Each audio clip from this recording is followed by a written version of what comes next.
சொல்றேனே எங்க தாத்தா காலத்துல இருந்து அவங்க அப்பா அம்மா காலத்துல இருந்து இருக்கிறோம். அந்த நாள்ல இருந்தே இருக்கிறோம். இப்போதான் நாங்க ஆள் பட்டு அதுல என்ன ஒண்ணுக்கு கத்த பிள்ளைங்க என் பிள்ளைங்க தான் அந்த பசங்க இதுங்கெல்லாம் அதுக்கேற்ற பிள்ளைங்க அப்படி வாழணும். இப்போ குளிக்கிறதுக்கு பசங்களா இருக்காங்களா? குளிப்பாட்டுறதுலாம் எங்க போவீங்க? பப்ளிக் பாத்ரூம்ல அங்க போய் குளிச்சுட்டு வரோம். அங்கதான் குளிச்சுக்கிறீங்களா? என் நிலைமை அப்படிதான் இப்போ குளிச்சுட்டு வந்தேன் இன்னைக்கு. பப்ளிக் பாத்ரூம்ல குளிச்சுட்டு வரோம். இல்ல இப்ப இங்க குட்டி குட்டியா குழந்தைங்க இருக்காங்க. சரி நைட் டைம்ல எதுவும் என்ன சொன்னீங்க? அதுதான் பயம். அந்த நாய்ங்க கூட இருக்கிறதுனால நாங்க தூங்குறோம்.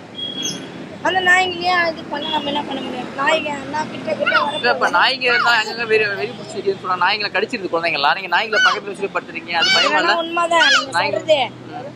வெளி ஒருத்தர் மொத்தம் வந்து பக்கத்துல பொம்பளை பிள்ளை பாக்குறாங்க வருவான்ற ஒரு உணர்ச்சி நாய் கொலைக்கு அவ்வளவு.